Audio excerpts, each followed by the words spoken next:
if you're using an Android device with a smartphone gimbal, do you have a particularly good experience with the app?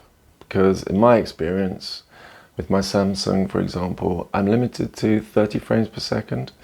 So there's no option for 60 frames per second, which is what I usually use for shooting like B-roll, slow motion shots. But FiLMiC Pro does allow you to shoot 60 frames per second, and it's also compatible with the DJI Osmo Mobile Gimbals. So I went out and spent the morning shooting some footage to see what I could get, and that little video clip at the beginning is the result. So let me show you how you can get the most out of FiLMiC Pro with your Osmo Mobile Gimbal.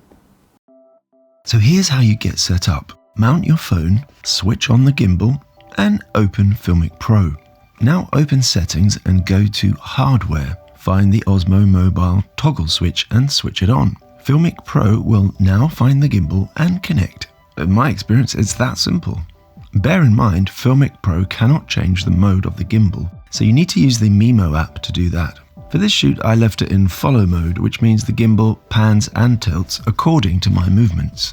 I think it's the most versatile mode for a gimbal.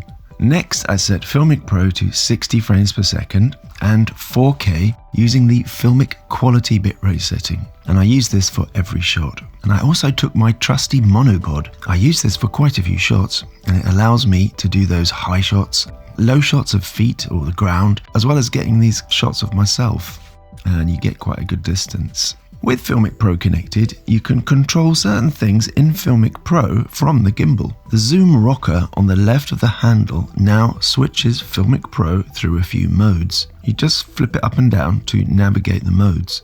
The most basic thing is that the record button now starts your device recording. So I've spent a bit of time using this, and basically there's just one mode which I use most of the time. So if I navigate to that mode, which is known as manual mode, and in manual mode you can use the joystick to control exposure and focus.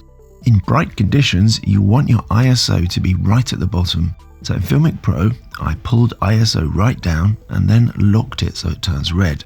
And now pushing left and right on the joystick adjusts the shutter speed. I found it a bit too hard to use at this speed, so what I did is I adjusted the speed. On the left of the exposure controls is a slider. Slide it down to slow the speed. I set it to a speed of 2, which I think is just about the right setting for me anyway. When you're moving the gimbal around in follow mode, the phone will end up at an angle sometimes. So all you have to do at the end of the shot is to double tap the trigger to recenter. But if you want to use the joystick to move the gimbal, you need to navigate to the pan and tilt mode. Use that zoom up and down rocker. So this is the one with the 4 triangles or arrows in the center. Back in the exposure and focus mode, you can use the joystick to adjust the focus. So I wanted to try doing some focus pulls combined with movement. It does take a little practice, but it can be done. And here's how. Again, by default, the speed is too fast really. So I use the focus speed slider to the right of the focus control wheel. Again, I set it to a speed of 2.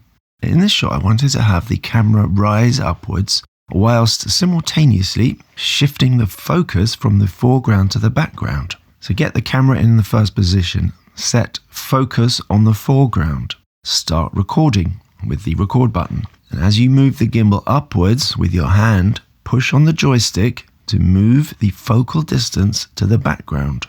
It does take a few goes to get right, but it is a pretty pro shot if you can get it. I was really happy with this one. Starting the focus on the wall, I moved right and used the joystick to pull focus. So this was actually only my second try, so I think I was starting to get a bit better at it. That's pretty slick, I think. I think focus pulls are usually subtle, and that's why they're so pro. It's those little subtle things which most people won't notice.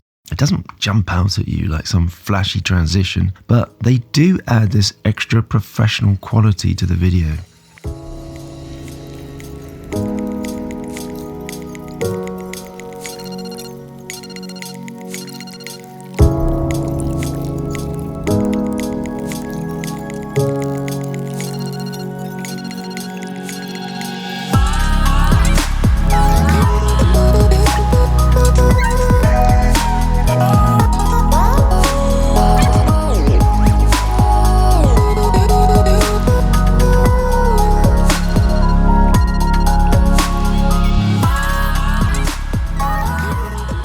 final result looks pretty smooth, I think. So it's not perfect by any means, but the experience of using FiLMiC Pro on an Android phone compared to the Gimbal apps is far superior in my opinion.